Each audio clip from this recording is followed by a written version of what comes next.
欢迎来到中文播客，我是 Jessica。 And I'm Jonathan. Jonathan, 今天我们要来聊什么呢？ Okay, so today we're going to be talking about the bicycle sharing system in China. 今天我们要来聊中国的共享单车。 Right. 共享单车. But I don't hear the word bike in that word. Or is it there? It's there. Okay, so where is it?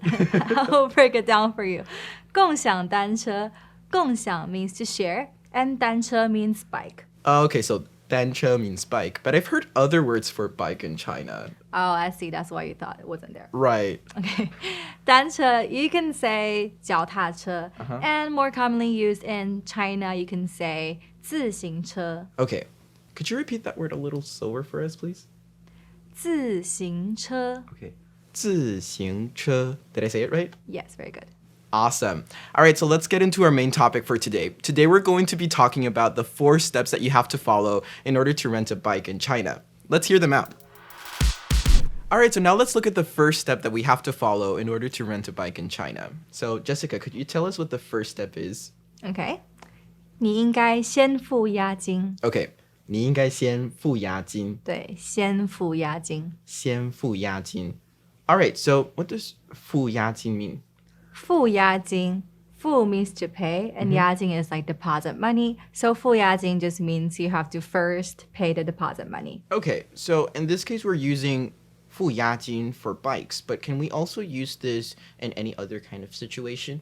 Yes, you may use this for any kind of deposit money. Like, for example, if you're renting an apartment, you also have to pay the deposit money first. So you can say 付押金, or you can also say 交押金. Oh, cool. So what's the difference between 付押金 and 交押金? Okay, so 付 and 交, they both mean to pay. But there's a slight difference.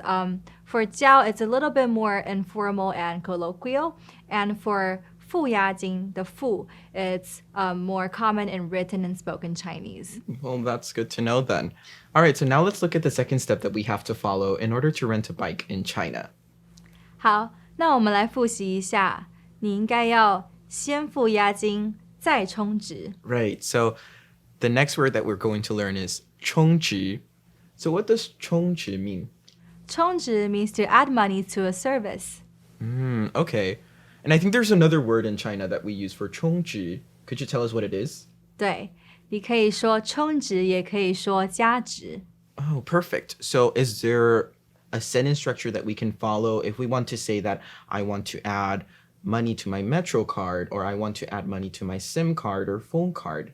OK， 例如你提到的 phone card 手机卡，在这样的句子，你可以说我要给我的手机卡充值或是加值。 Oh, perfect. So I can probably say 我要给我的银行账户充值. 在这种情况可能不太适合。 Oh. Okay, for your bank, you don't really move your money in and out that much as you would on your Metro card or your phone card. So when you use 充值 and 加值, preferably you should use it for services that are temporary. Okay, so what would be the word that we would use to deposit money to a bank account? If you want to talk about depositing money into your bank account, you can say 存款或是存钱. Oh, perfect. All right, so now let's look at the third step that we have to follow to rent a bike in China. 我们再试一次，你应该先付押金，再充值，然后扫码。 Good. All right, so we already learned how to say first and then in Chinese, which is 先什么什么，再什么什么。 right. But what if we have a third action that we have to talk about? 如果遇到第三个事件，除了你说先什么什么，再什么，你可以加一个然后。 Right, 然后. All right, so 然后呢, what is the third step that we have to follow? 然后你应该要扫码，或者是扫 QR 码。 Right, so you have to scan the QR code. Is there any other way in which we could say QR code in Chinese? 你也可以说二维码。 Awesome. All right, so now let's look at the last step that we have to follow in order to rent a bike in China. OK， 所以取一台共享单车有4个步骤。我们来复习一次。你应该先付押金，再充值，然后扫码，最后解车锁后取车。 All right, that was a little long, so let's break it down a little. Okay, so we talk about 先什么什么，再什么什么，然后什么什么。And for the last thing, as the same of lastly, 你可以说最后。Okay, 最后. All right, so 最后我们应该做什么呢? Like, what should we do? 解车锁后取车。Okay, so what does 解车锁 mean? 解车锁. Okay, let's break it down. 车 means vehicle or car in general, but here we're talking about the bike that you're renting. Okay, that's 车. And then 锁 means lock, and 解 means to solve something. So when you're saying 解车锁, you mean unlocking the bike lock. Okay, perfect. What about the second part? 取车, what does that mean? Okay, so I'm sure you still remember 车, right? Vehicle, bike, just in general. Okay, 取车, 取 means to obtain, means to take something. So I'm sure you want to take your bike, right? Yeah, 所以你要取车. Right, and just like Jessica mentioned just now, 车 can mean any kind of vehicle. So when you're saying 取车, you're not necessarily only talking about a bike. You might be also talking about your rental car or your rental truck. Yes. You know what, Jessica? Something that I noticed growing up in China myself is that I think that's something that's very useful for people who are living in China to know is that they can reserve their bikes on the Mobike app themselves without having to wait until they get to the bike station and realizing that they don't have any bikes to rent anymore. So how can we say to reserve a bike in Chinese? Okay, to reserve a bike in Chinese, you can say 预约单车. Okay, 预约单车. So what does 预约 mean?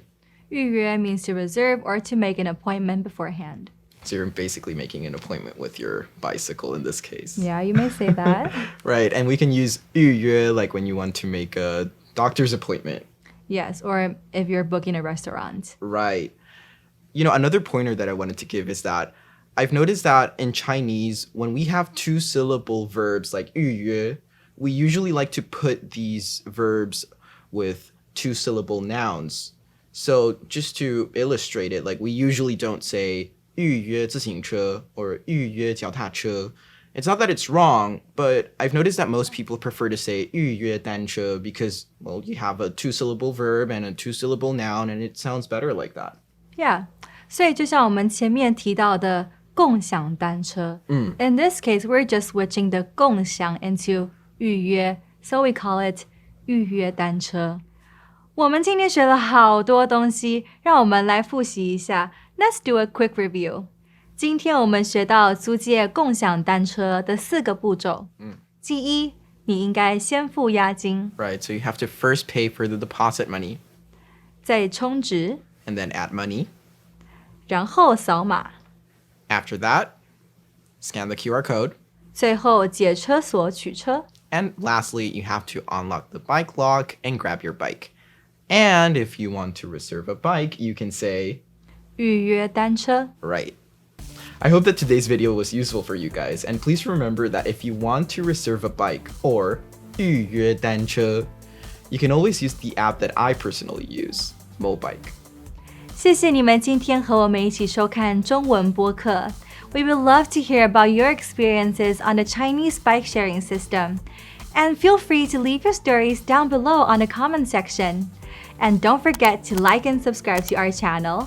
我是 Jessica. And I'm Jonathan. And we'll see you next time. Bye! Bye.